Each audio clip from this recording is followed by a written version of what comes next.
start with some questions. I would guess Blake. No.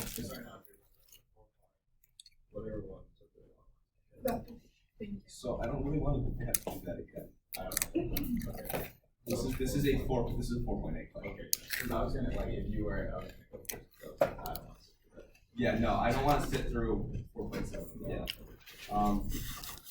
So let's go on to 4.8. Do you mind doing number 35B? 35B? Sure. And just again on that question you guys asked about last time, I apologize for signing that. I didn't realize the solving was going to be that absurd. It wasn't once before we got to the solving, it was reasonable. Yeah. And then the checking extraneous solution stuff and it just was kind of it was a little bit much. All right. Bless you. All right. It says use Newton's method to find the critical numbers of the function, blah, blah, blah, blah, blah, correct to 6 decimal places. Were you able to find all of the critical numbers? I think. Okay. I had I don't know. How many critical numbers did you find? I found 2. Okay. So I'd imagine I probably didn't find enough because there should be 3, right? Well, there could be as many as 6 because that's a degree 6 polynomial. My bad. So it could be a lot of them. I'm guessing there probably are 6 of them.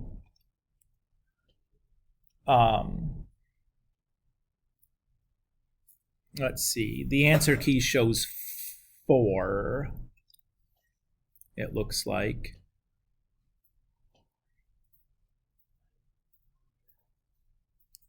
All right. Well, let's go ahead and wants the critical values of this, so we'll go ahead and take our derivative. Oh, I'm sorry, there'd be 5 at most, 5 critical values.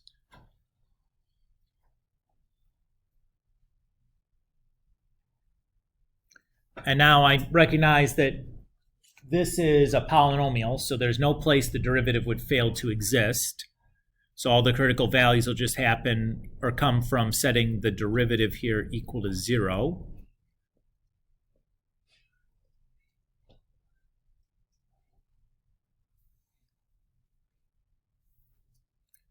Is everybody okay with that?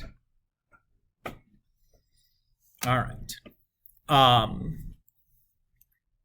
So let's think about some guesses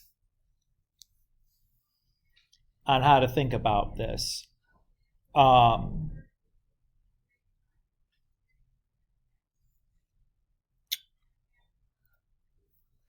So the way I would think about this is that stuff needs to be about 2. Right?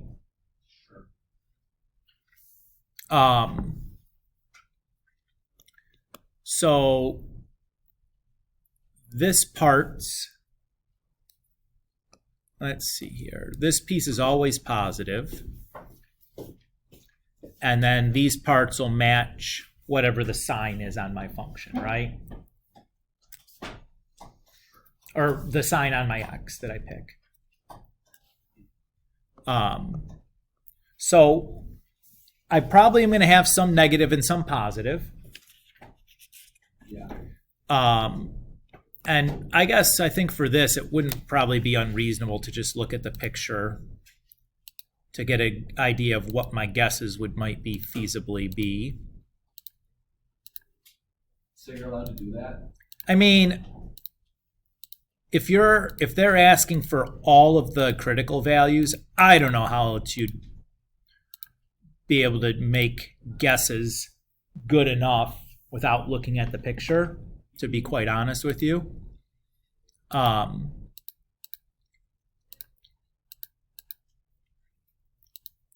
I'm going to do that real quick. So again, I'm looking for x-intercepts. Looks like everything is kind of happening between like -3 and +2 or something. Maybe make that by 0.1s. That was more than I wanted. Okay, so maybe between -2 and +1. That'll help a little bit. And I set the scale to be by tenths. So that maybe is +0.5, maybe like -0.5, and maybe like -1.5. Looks, solid. I'm just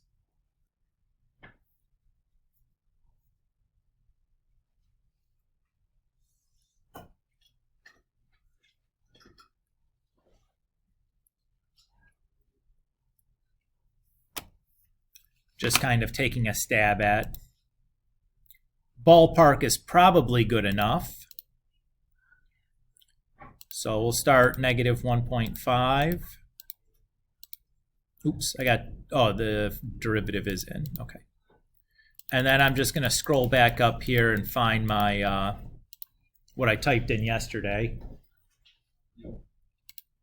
So do that. And this is looking good to me because it's approaching the same value. Now I'm getting repeated digits. So that looks like 6 decimal places there. 129. Huh? And what number did you plug in? -1.5. Okay, so that's kind of silly because I'm getting a different number. Did you put the derivative into the y equals? Oh, wait. Oops. That's important. So you're supposed to put the derivative in? Well, we're solving the derivative equal to 0. Oh, sorry. Yep. I So what you're saying, yep. We're using that as our f of x.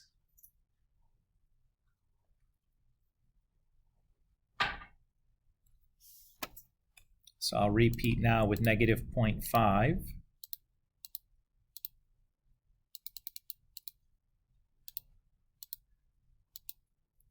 And hope that that went really fast.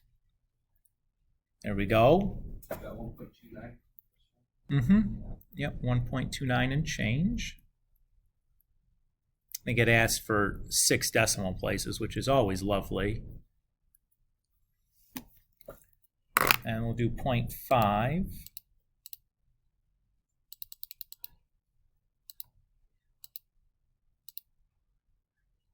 Woof, already got 3 decimal places. And that's enough.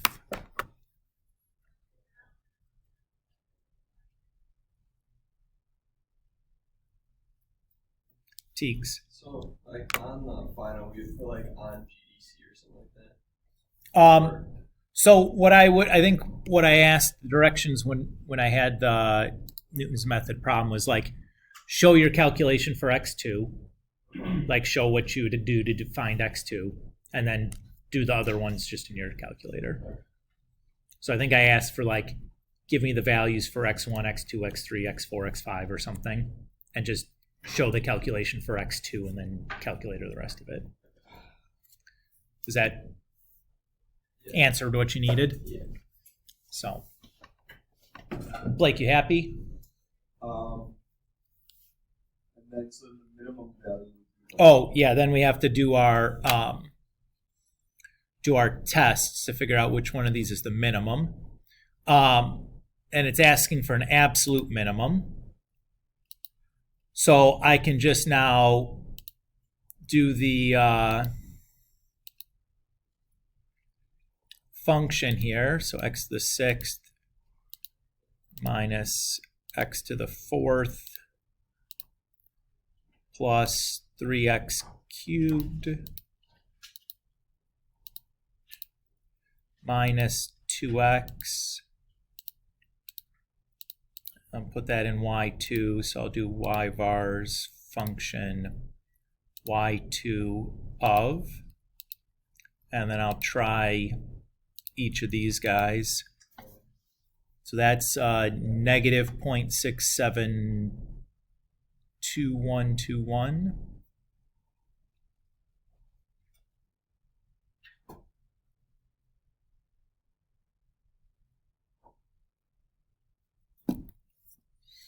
Okay. Oops. 2121. Okay.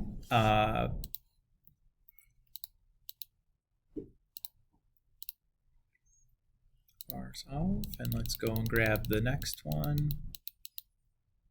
That one looks good. So that's 0.594.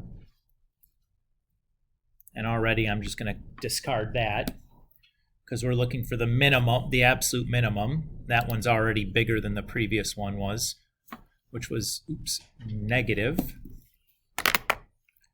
And then the last one. And again, on stuff like this, it's like really, really helpful using like these y of commands, right? Rather than having to type stuff in over and over and over again. Like that's super annoying and rather time consuming. So I got negative 202, so that's my winner.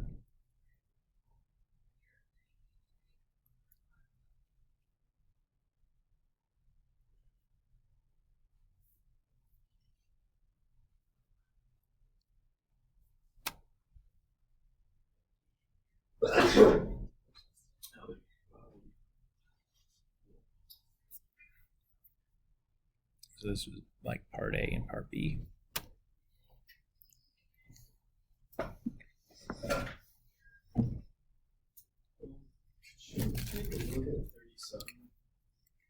Same section? Yeah, same section.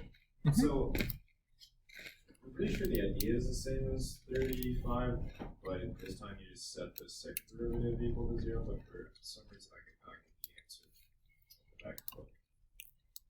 Okay. Still kind of small. All right, says use Newton's method to find the coordinates of the inflection point for the curve, yada, yada, yada. Correct to 6 decimal places, okay.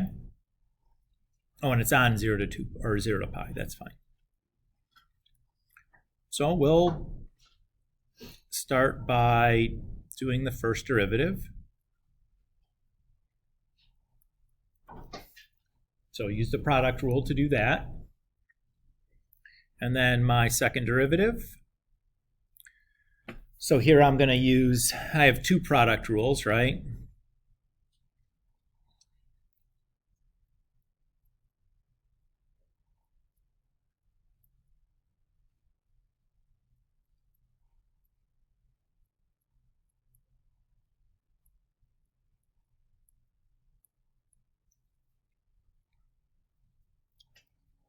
Is that what you got?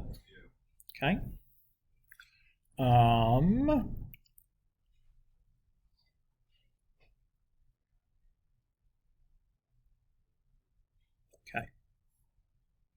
So what do we got here? Do some cleanups. That's negative x squared sine x plus 2 sine x plus 4x cosine x. And probably what I'd want to do is group those guys together.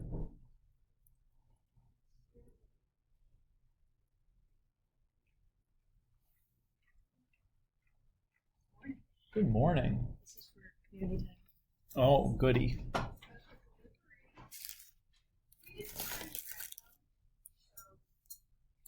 All right.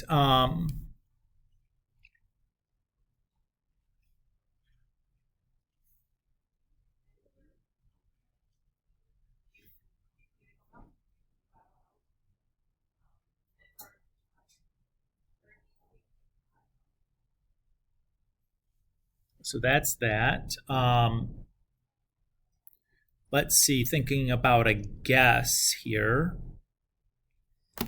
I don't know. I guess we're just...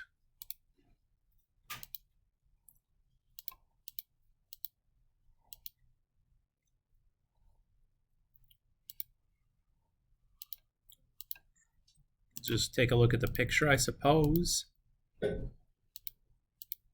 I don't know what to do with that.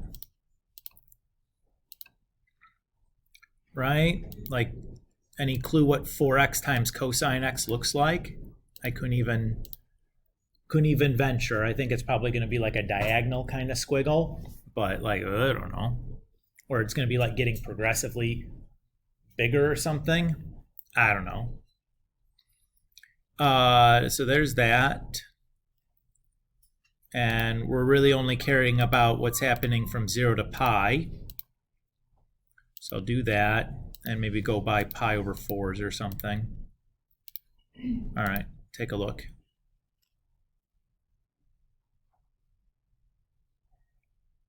So that looks like close to pi over 2, where we're hitting our place where we're going 0. So maybe we try our guess as just like 1.5. Pi over 2 is like 157. So a little less than pi over 2 is even better than pi over 2.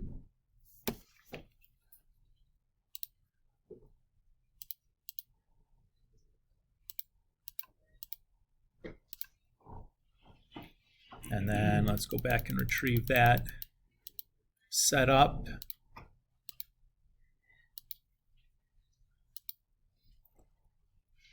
And that looks like 6 decimal places to me.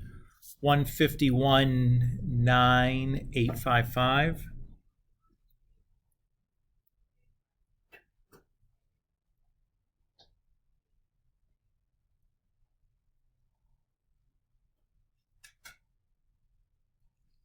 Okay. Now the question is, to guarantee that's an inflection point, we need to check that, right? So if I do like f double prime of like 1.5 and f double prime of like 1.6, which again is what is already in my calculator in the y slot. So I'm just going to do like y1 of 1.5 and then y1 of 1.6, and I'm good because we're going from concave up to concave down.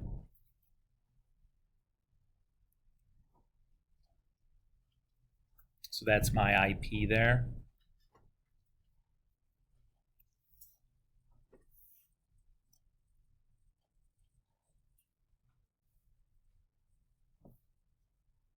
In order to find the y value, you substitute your x in your original function? Or Yes, okay. Into the original. So let's do that real quick, because it's so easy to type that in.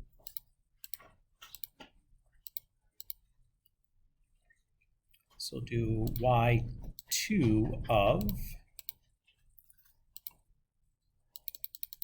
this guy here. And I got about 230.06963.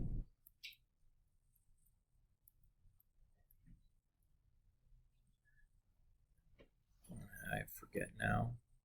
230.069.636 or something. Was it 6.3? Yeah. So there's the what we needed. My guesses were bad. That was the problem. Yeah, a trig stuff, the guess really matters because you have like all of this stuff going on. Yeah. So if you're not pretty close to dialed in, it's going to just shoot you all over the place. Yeah, because I just didn't look at the graph, so I tried to use the bounds of it, and they just didn't work. Yeah.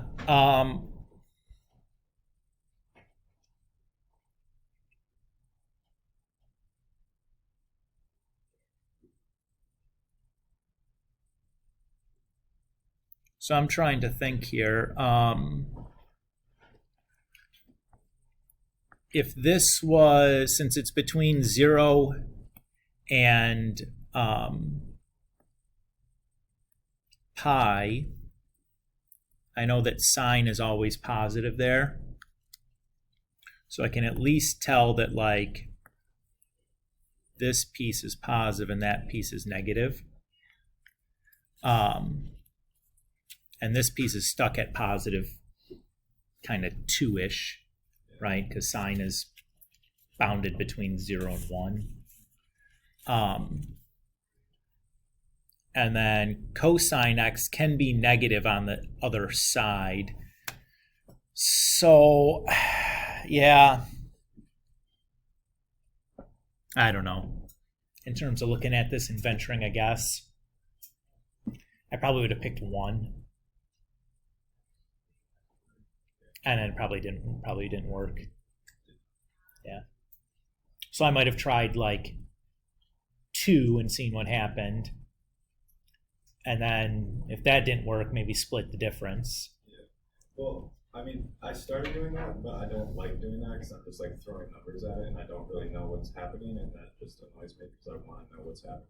Mm-hmm. So again, the it bouncing around is the, like, okay, bad guess, and like the more it's bouncing around, typically like kind of the further away you are. If you're going like, oh, positive, negative, positive, you know, like really bouncing around, it's like that's a bad sign. You're probably pretty far off. I guess you probably can't even say that though. Amanda. Can you do 29? Same section? Yeah. Okay.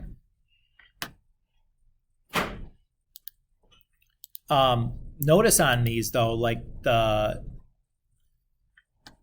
everything has been pretty easy from the calculus side because we're just using the calculator for the most part. It's just kind of making sure we understand like what we're using this to do. Okay. So it says apply Newton's method to the equation x squared minus a equals 0 to derive the following square root algorithm used by the ancient Babylonians to compute the square root of a. Okay.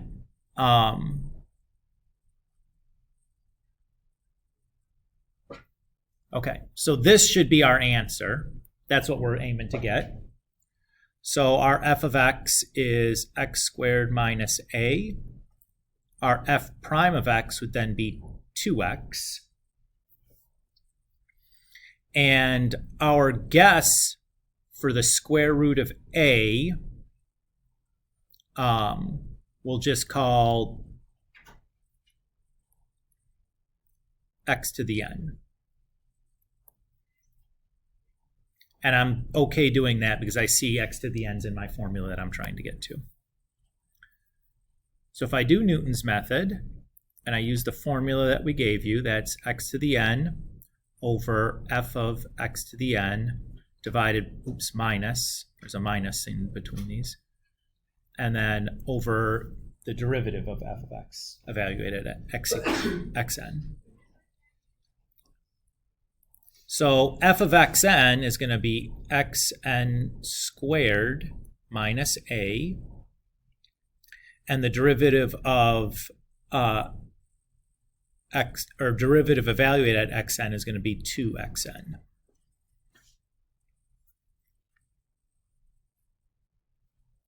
So I'm going to take that fraction and notice that, hey, my denominator, I can just kind of split up as a common denominator, but the thing I have to be careful about when doing that is that the negative sign out front of that fraction needs to distribute. that okay, Amanda? So this can reduce,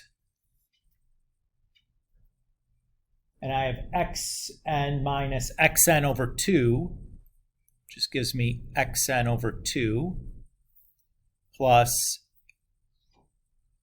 a over 2xn. If I look at what I'm supposed to get, I'll factor out a 1/2, which is fine because I have 2's in both denominators.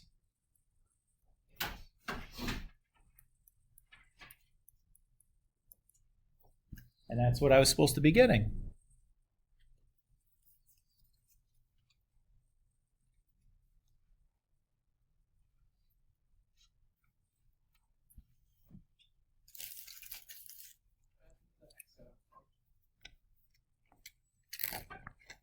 So I have xn minus xn over 2.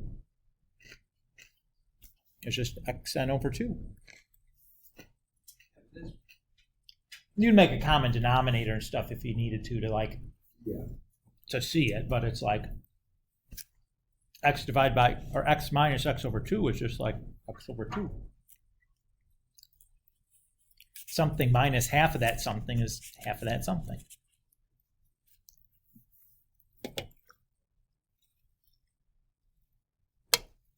Cool with that, Amanda?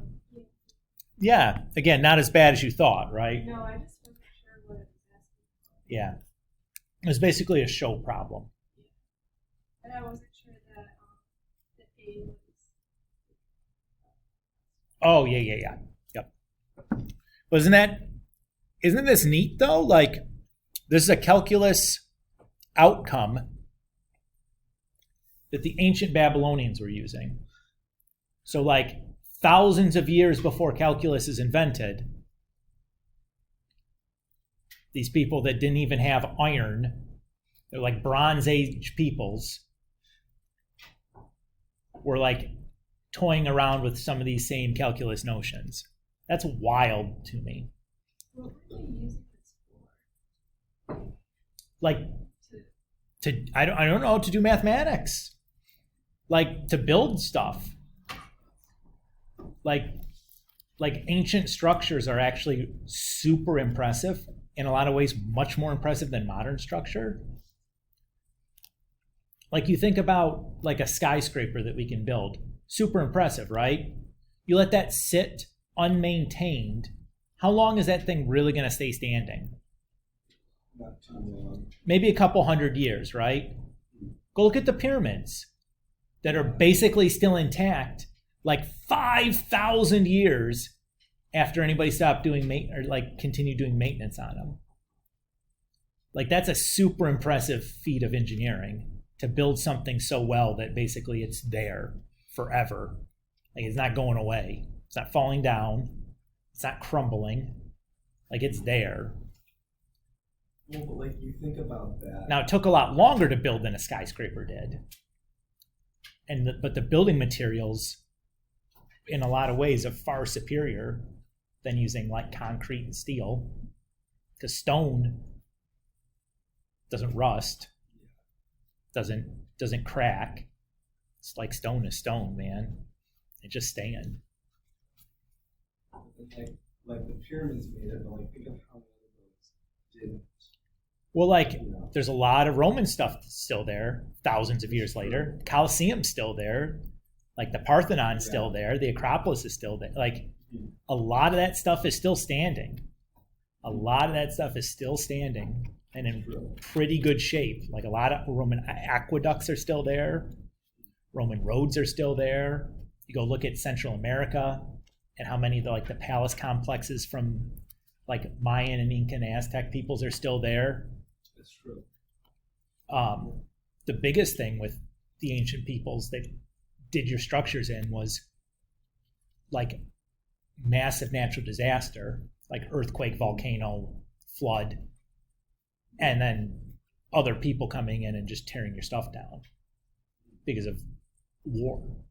Like that's why like the Hebrew temple's gone, not because it was poorly engineered, but because it was, like Jerusalem was invaded and conquered like 20 times. Yeah. And just like stripped and rebuilt. anyways, that's our history sidetrack for the day.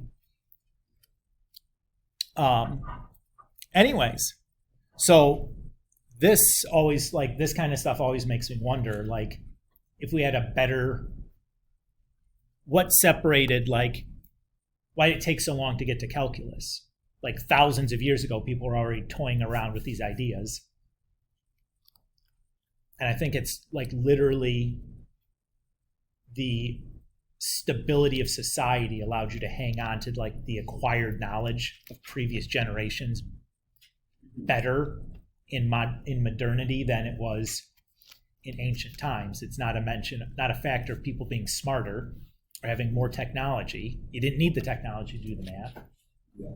It was literally because the person that figured it out had no place to write it down and store it, so that, like, 100 years later, when someone else equally brilliant came along and found it, they could pick up where they left off. It's gone when that person's gone. Or when their society falls, it's gone because the libraries weren't something that was considered a great plunder. You just burnt the library to eliminate the other culture's history. So that's my 2 cents as to why it took so long. War. That's neat to think about, right? Anybody else before we move on into finishing out section 4.9?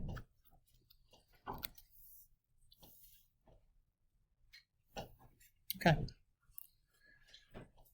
So section 4.9, we're going to be talking about antiderivatives. So we say that a function f is called an antiderivative of f, or well, let's read this again. A function cap f is called an antiderivative of lower f on an interval I if cap f prime of x is equal to f of x for all x in I. So what are we really talking about here? Just going backwards, right? Reversing direction from our derivative. So let's look at a quick example. Let's say we want to figure out the antiderivative for x squared. So what did we have to differentiate to get x squared? Well, what type of function is x squared? It's polynomial, right? How do we differentiate polynomials? We subtract 1 from the exponent and move the old exponent as a coefficient, right? So we want cap f prime to equal x squared, right? So we know that what was the exponent in our previous function? In the previous function, the original, not in the antiderivative, what would the exponent have to be? 3, right? Everybody agree with that? Now, if I just say, okay, well, let's x cubed. When I differentiate that, I get 3x squared. But I'm not supposed to have this 3 here. Everybody agree? So what am I missing from my g of x here? What can I do to g of x to make that 3 and g prime go away? Yeah. And then that stuff just kind of cancels out, right? So that's what it is. So cap f is going to be 1/3 x cubed. Or you could write it as x cubed over 3, which is probably the way I would write it, but that's fine. Here's the thing, though. Not quite right. Not exactly right. Because what would happen if I had like a +1 at the end of this? What do I get for g prime?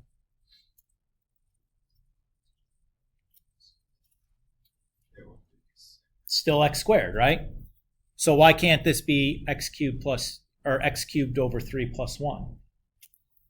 Or 7? Or 26? Or 4/3? Or e to the 7th? So what are we going to do here? Yeah, we're going to just put a plus c where this is a constant. Just say that, okay, there's infinitely many antiderivatives for f, but they're all going to be of the form x cubed over 3 plus something at the end. That something could be 0, but it could be any other real number as well. That's fine. And that's what we're saying here in theorem 1, is that if we're asking for that most general antiderivative, you have to have a plus c at the end of it.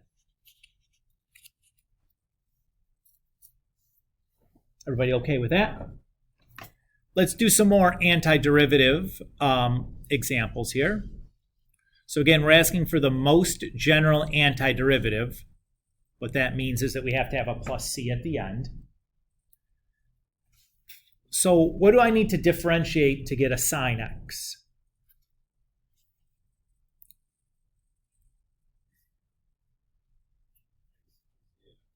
Very good. I know that the derivative of cosine is negative sine. So the derivative of negative cosine would be positive sine. Fantastic. Okay. Our next one, what do I need to differentiate to get 1 over x? Yeah, the natural log of x. Because I remember the derivative of the natural log is 1 over x. And then I think here, I think technically I probably would want to put an absolute value around the x, right?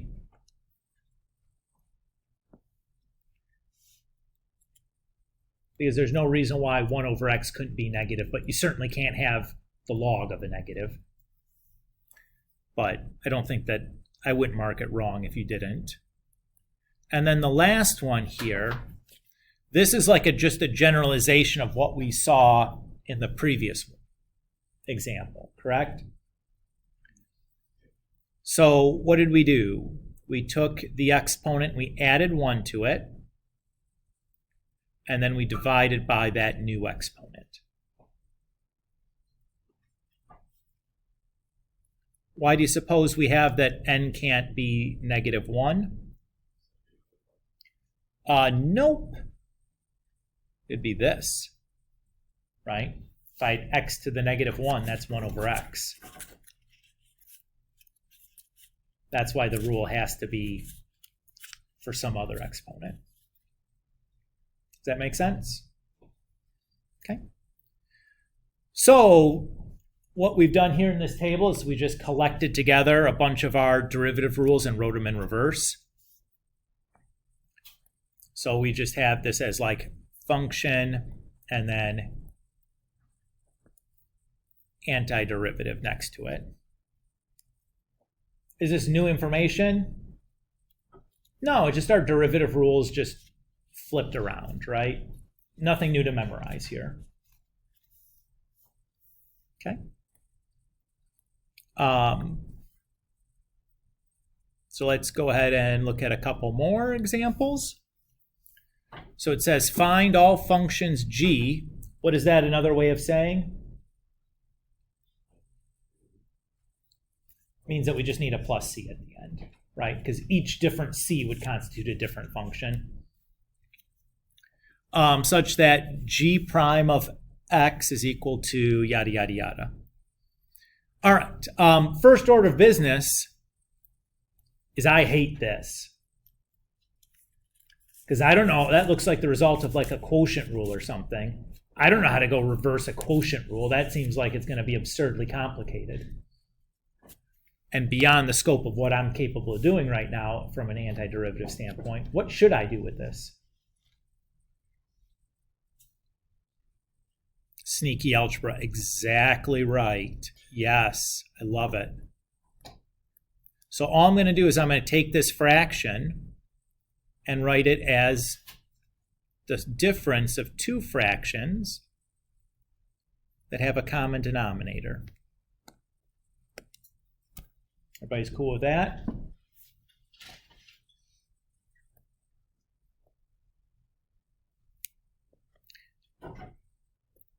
So I noticed that, hey, 2x to the fifth over x, that just simplifies down to 2x to the fourth. And square root x over x just simplifies down to x to the negative 1/2.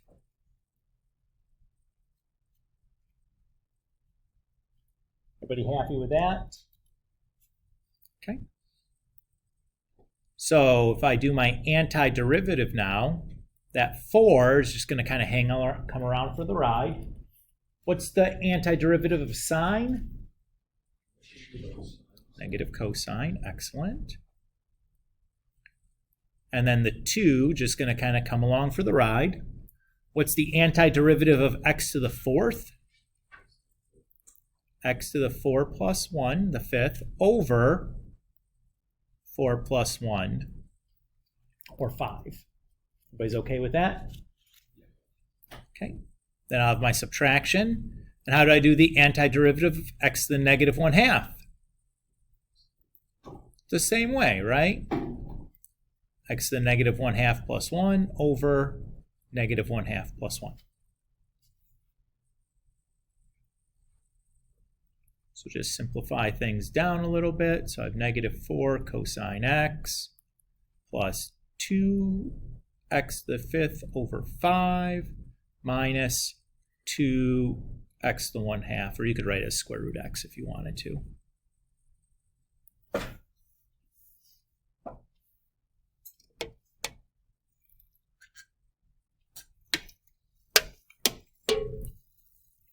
So the calculus piece here, pretty easy, right?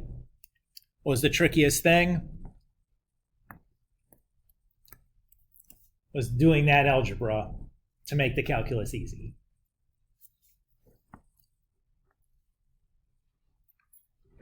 All right.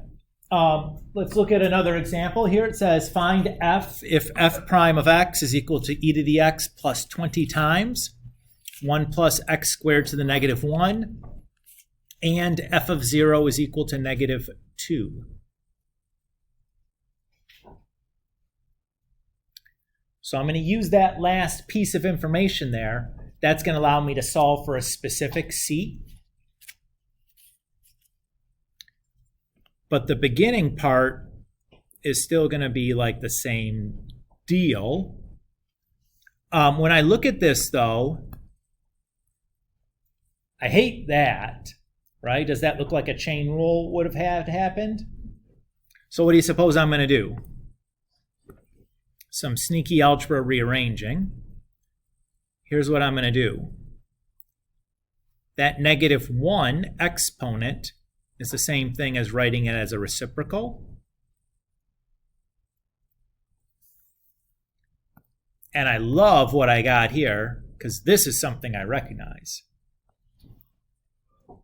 What is that the derivative of? Tan inverse, right? Okay. What did I have to differentiate to get e to the x? Yeah, this is the no duh of the century right there. The 20 just comes out front.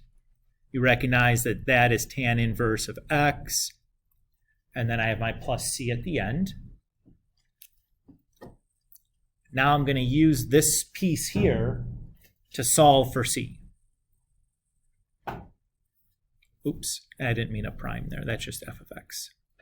So f of 0 is going to equal e to the 0 plus 20 times tan inverse of 0 plus c, and that has to all give me negative 2. Well, e to the first is, or e to the 0 is 1. Tan inverse of 0, where is 0, or tangent is y over x. So 0 would be 0 over 1. So the point 1, 0 is what angle on the unit circle? No, 0 and 2. 0 or 2 pi. Let's use 0. All right.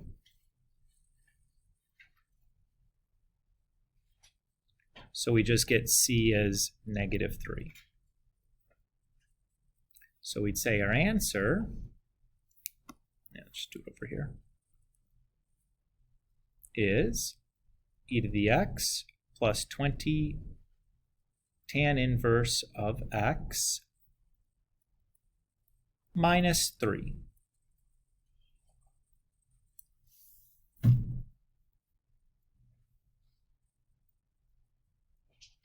Everybody cool there?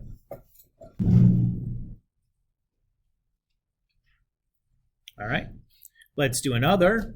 Here it says find f if f double prime of x is equal to 12x squared minus 6x minus 4.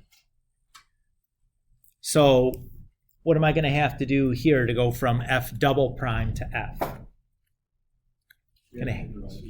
I'm going to have to do anti-differentiation twice. Exactly, yeah. So to get f prime, I'm going to have 12 times, and then x to the 2 plus 1 over 2 plus 1 plus 6 times x to the 1 plus 1 over 1 plus 1. And what's the antiderivative of a constant? Like what's the antiderivative of -4? Yep, very good. And then I'll put my plus c at the end.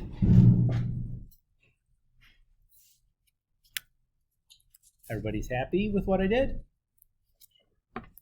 Okay.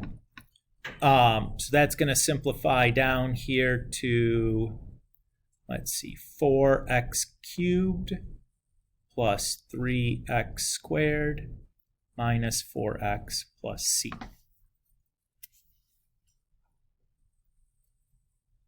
Okay. Now let's anti-differentiate again. So 4x cubed becomes 4 times x to the 3 plus 1 over 3 plus 1.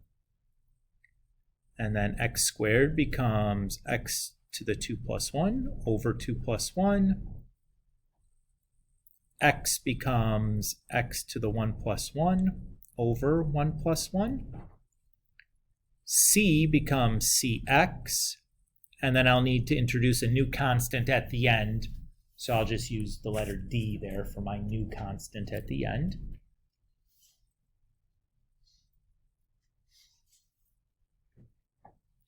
So if I simplify that down, here I end up with x to the 4th plus x to the 3rd minus 2x squared plus cx plus d.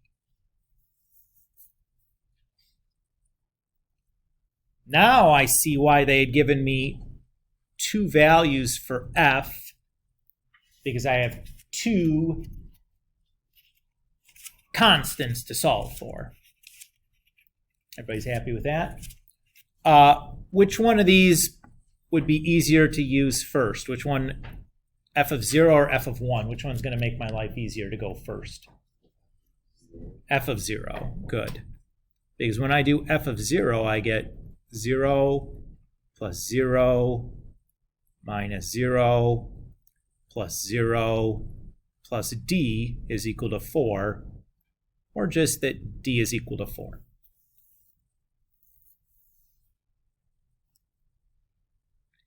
So when I then do f of 1, I have 1 to the 4th, 1 to the 3rd, minus 2 times 1 squared, plus c times 1, plus 4, has to equal 1. So what do I have? I have 1, 2, minus 2, that's 0, plus 4, so I'll subtract the 4 over. So I get c is -3. So if I put this all together now, I have x to the 4th plus x to the 3rd minus 2x squared minus 3x plus 4.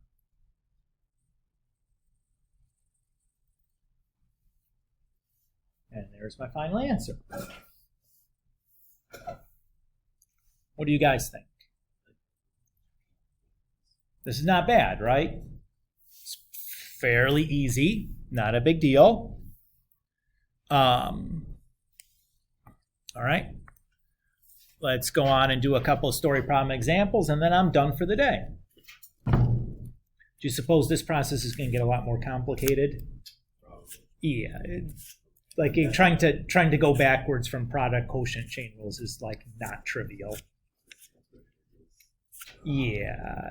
And we're just kind of touching on this idea of going backwards right now. We'll formalize this process a little bit. We'll get the fundamental theorem of calculus in second semester and like talk about like geometrically what this integration process really is. But right now we're just kind of trying to build out some intuition. Okay. It says a particle moves in a straight line and has acceleration given by a of t is equal to 6t plus 4.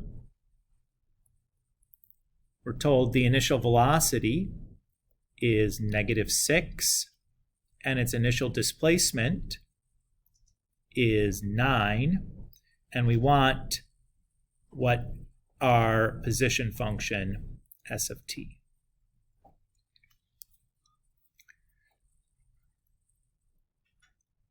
What's our key idea here that we're going to be using?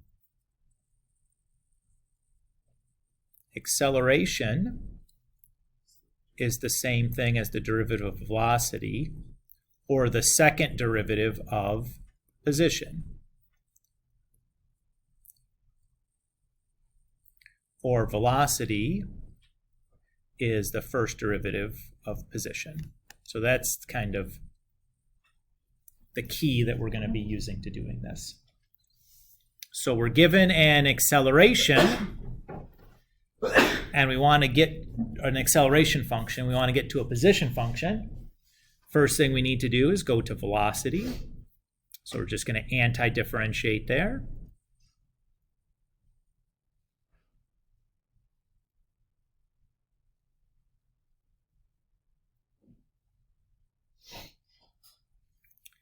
I'll solve for c because I'm given what velocity or what my initial velocity is.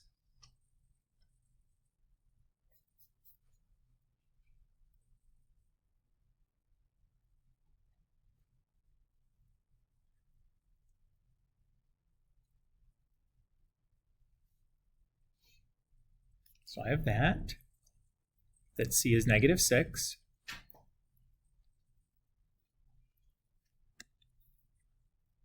So my velocity function is 3t squared plus 4t minus 6.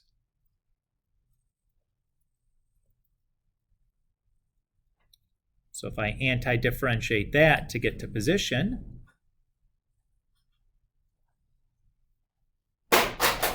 oh, bother. Those calculators are drop tested, so you laugh. It's true, man. Yeah. They are drop tested to not break. So I do my anti-differentiation. Again, I get d, or I have this plus d at the end now.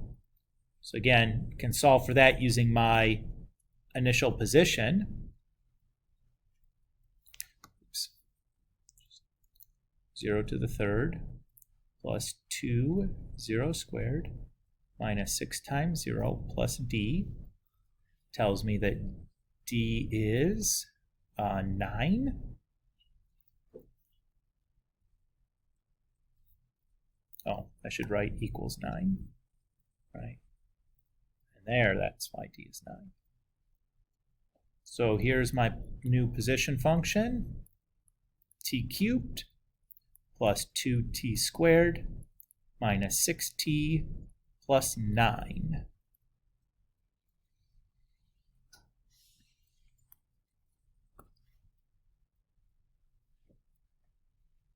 So there's my final answer. What do you guys think on that? No big deal, right? All right. Let's do one more and we'll be donezo.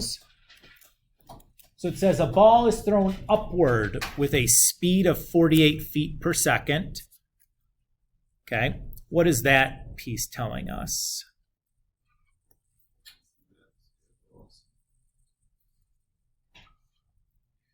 That is V0.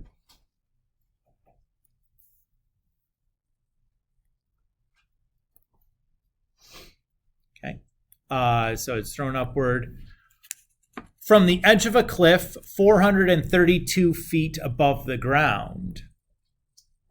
Okay. What is that telling us?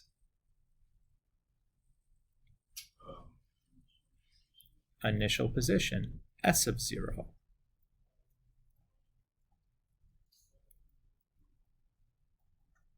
Okay.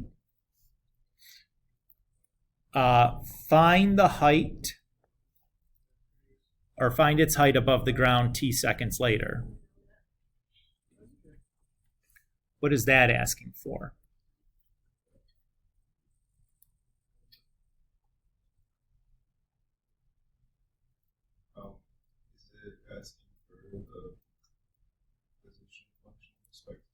Exactly right. So it's just asking for S of t, the position function. Okay. When does it reach its maximum height? What is that asking us to do? It's asking us Exactly right. So the derivative of position equal to 0, aka the velocity equal to 0. So we're just solving that.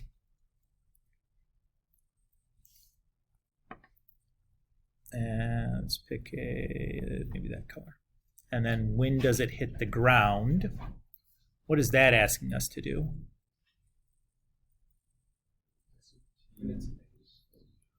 Yeah, S of t equal to 0. Right? The position is telling us the height of the object. When it's on the ground, its height is 0. Okay. So we're eventually going to have to create a position function, right? How do I start? Didn't tell me. Yes! Physicists in the room. We have a falling object. The acceleration acted upon that object is just from gravity, which is, but we're in, our units are in feet. Oh, God, that's such a pain. So it's the number you'd use is negative 32. Yeah. We're not doing 10 Jack, that's so stupid. I don't know why AP lets you just round like that. I know. It's like that's not realistic at all. Anyways, so now we'll do our antiderivative.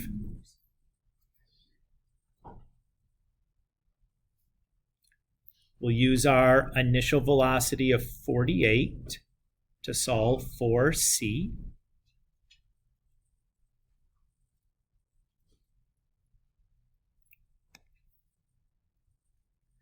So C is 48.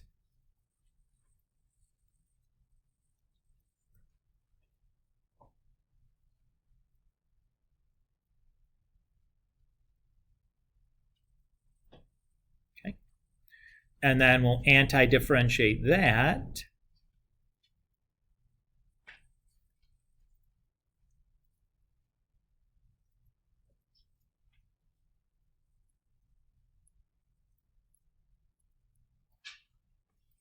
And use our initial position to solve for D.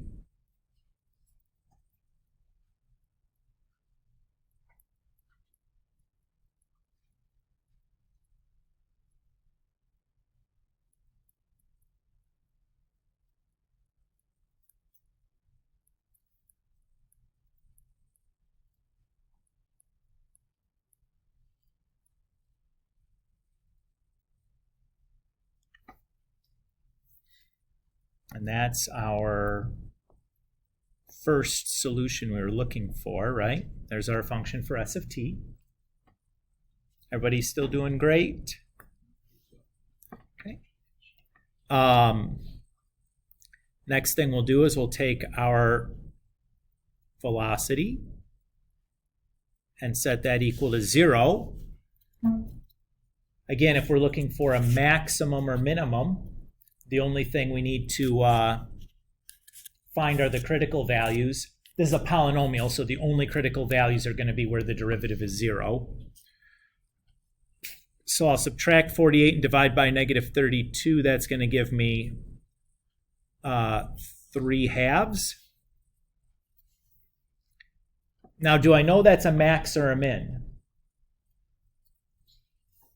How would I tell?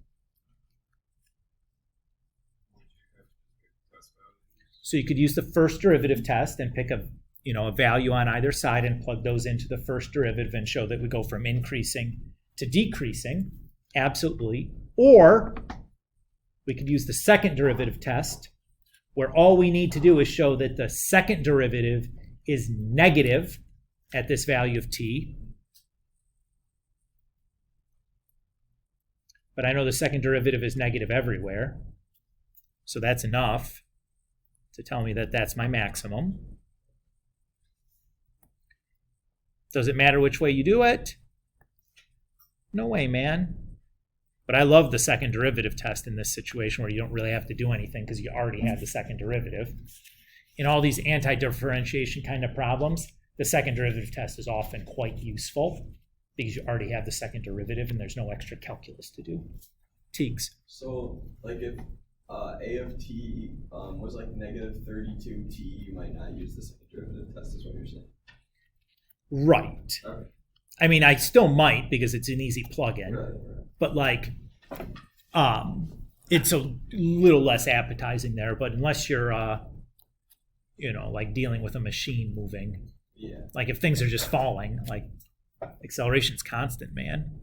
Even if you're on the moon or something, unless for some reason like the moon was crumbling and losing mass. But that would be like a really weird story problem to be in. The last thing, we just need to solve this, the position equal to 0. I'll start by dividing everything by negative 16, just to make the arithmetic a little bit less of a hassle. Still doesn't factor, though, unfortunately. There's not two integers that multiply to give me negative 27 and add to give me negative 3. What should I use? Quadratic formula, my man.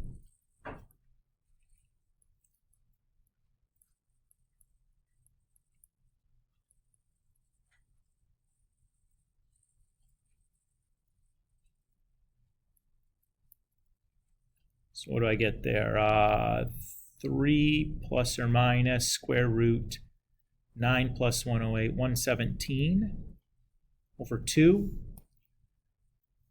But I can discard the minus, right? Since we're talking time. And that'll be good enough for me. You can type that in your calculator if you want, but like, it's good enough. Seconds. Yes, seconds.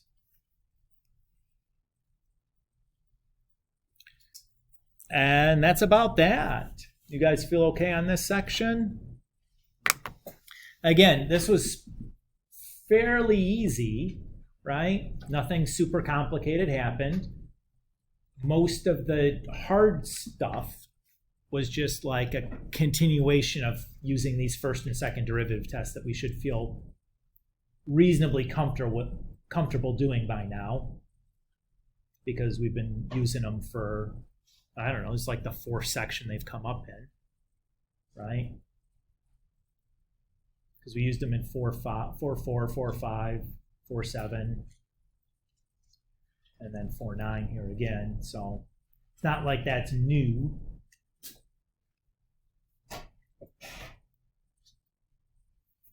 Is the school set due on this Sunday? Yeah. But again, remember, if you've completed all the homeworks, I drop a low homework assignment. Okay. So like, You do? yeah. So if you have all of your homeworks completed, nothing is really being dropped because it's just a completed score. So like, do you need to finish this one? So if I don't, let's just say I do this homework, Okay. And all of the homeworks, wouldn't it be worse off for me if you did drop one of my homework grades? It's not total points. The homework is just 25%. Okay. So whatever your homework average becomes 25% of your overall score average. So even if one is dropped, you still have 100% because you're just getting 100% of the points from that category. So it's fine. Okay. But that goes for all of you guys. I know that it's a hectic time of year, and I know that you'll do the chapter 4 homeworks because it's on the final and you need to be able to do it. But if it's like, yo, I have a poop ton of stuff I need to wrap up by Monday, I have all my other homework done, I'm just going to kind of kick the calculus can down the road here a little bit. That is totally understandable. And Mr. Kulik will not judge you about that. Now, if you have a bunch of missings, then for sure, like, get your homework done. But that's your reward for having everything completed and being a completionist. You know what I mean? Is that you have some flexibility here.